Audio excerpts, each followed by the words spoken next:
we now have a terrific problem. And it's the Iran problem.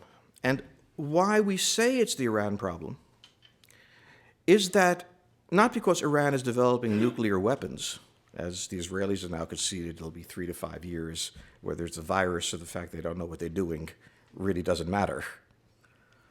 They are the major conventional military force in the Persian Gulf, the largest.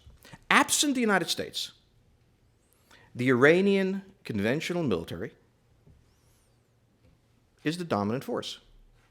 Not because the Iranian military is brilliant or anything like that, but you measure conventional force by who you're facing.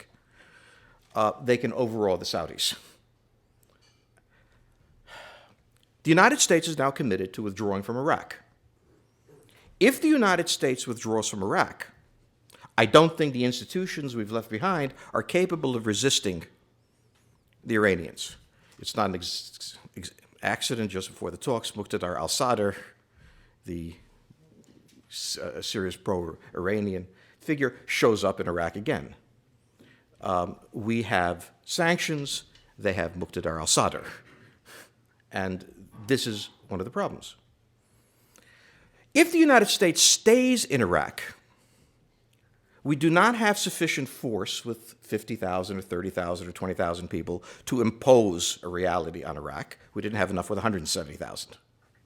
We do have enough to fill body bags if the Iranians decide to support some of the Shiite and Sunni groups that they have relations with and want to activate them. It becomes a very complex situation. We are not deployed to block the Iranian armed forces because many of the people there are trainers from the Air Force and they're in the wrong place and so on. So we either rationalize our force in Iraq and increase it from forces we don't have because we're in Afghanistan, or withdraw. If we withdraw, Iran will fill, or try to fill, and I think they'll be successful, and fill the space we leave behind.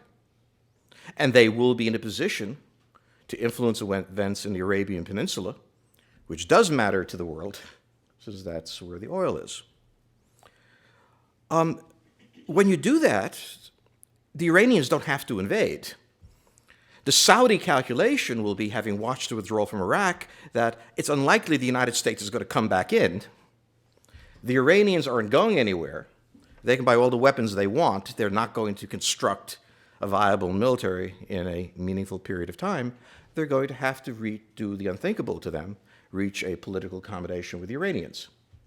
This, of course, changes the balance of power in the Persian Gulf and changes the balance of power in the world, potentially.